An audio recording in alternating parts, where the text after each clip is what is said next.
The jobs that we do today, will they get redundant in a few years? What jobs will continue to exist in the future and what will go away? What new jobs will emerge? Let's take a quick look at that.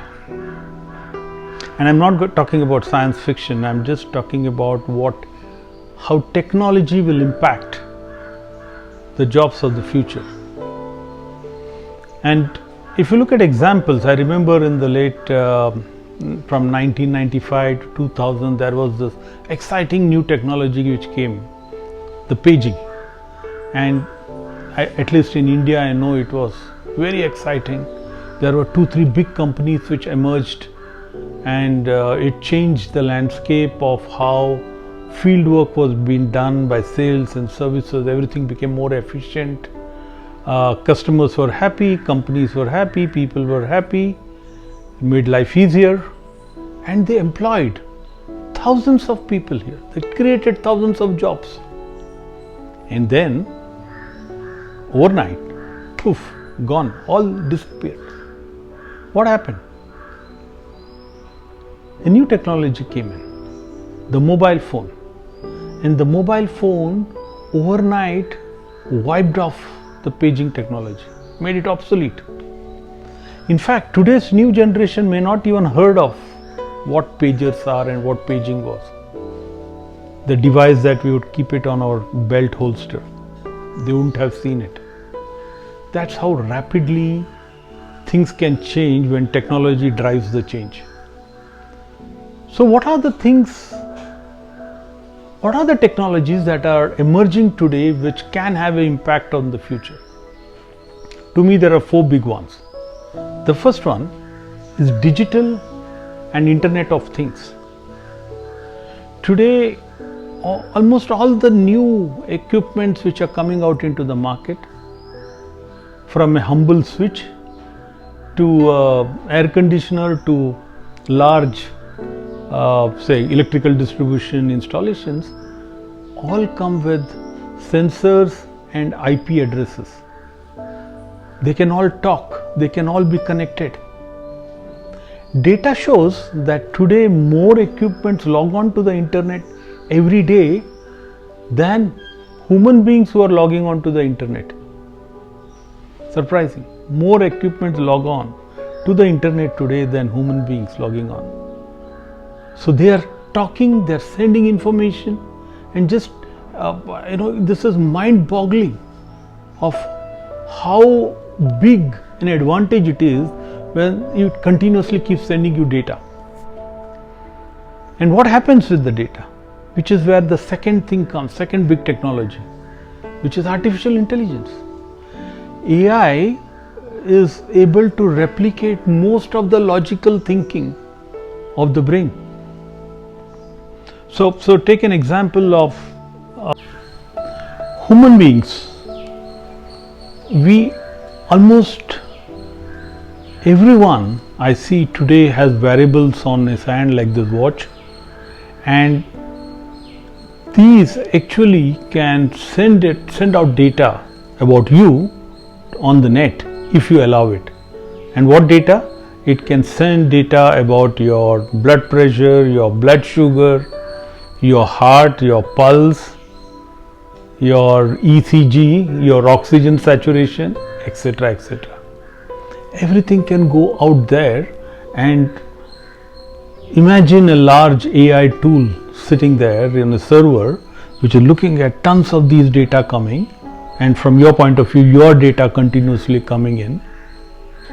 It can, looking at these parameters, predict what could be happening to you. It could save a lot of lives. It could prevent heart attacks. Powerful. In this entire sequence which I told just now, notice that I didn't mention doctors anywhere. It's all machines doing work. Something collecting, something sending, something analyzing. And then we come to the third technology where it then sends to doing, which is robotics. Robotics has been there for a long time here, but with the first two, it's just become completely empowered now. It's become very powerful. Take the same example. A doctor conducting a complicated surgery today, you actually don't need a human being in that room. You just need all the parameters of that patient to be sent out on the net to a AI sitting in the server sitting somewhere, which monitors and which guides a robo in the room to do very precision surgery. It can be flawless.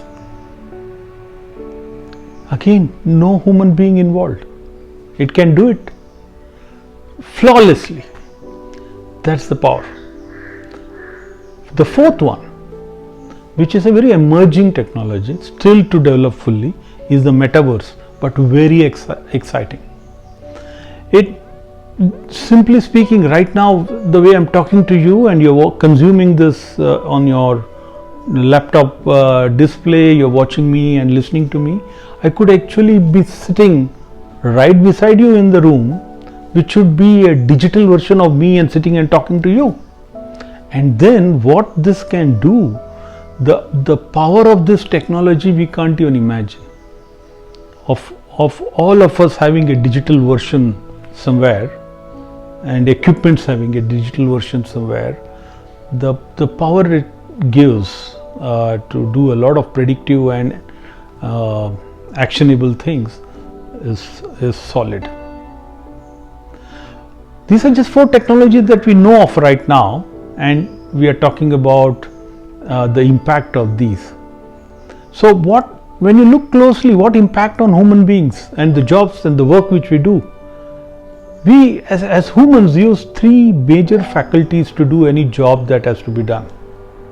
Number 1 is the brain, the thinking, the logical thinking. The second is our limbs or mobility, to action, to do something. And the third, not so well recognized, is our heart, is the passion, is the compassion, it's a judgment. When I look at what these technologies can replace is the brain, not all, but most of the functions. It can replace limbs or the mobility. A combination of drone and robotics can do a lot of stuff. It can get into a remote site and actually go and replace some parts if you want. So it's powerful.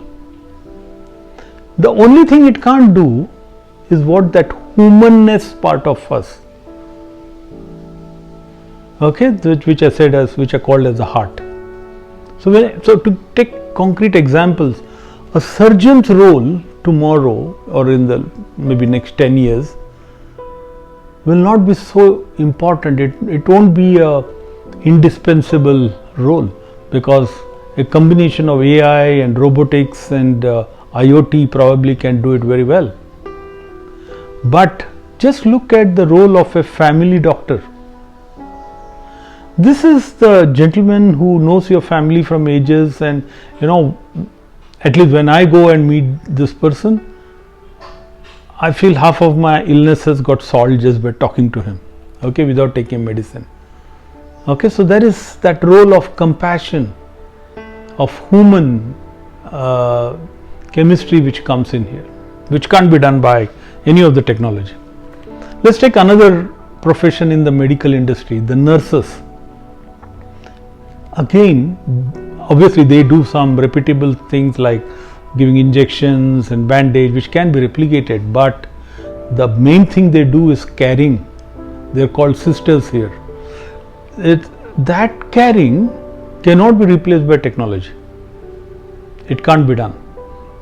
Okay, so every function, if you look closely, just keep looking at what you do. If you call center agents can be replicated by a mix of bots, which are software robots, okay, and with some algorithm on artificial intelligence, so they can, and actually they can speak in a human voice, so the caller will not even know it's is not talking to a human but to a machine, and they can solve some simple problems on the phone, they can take down the issues and everything.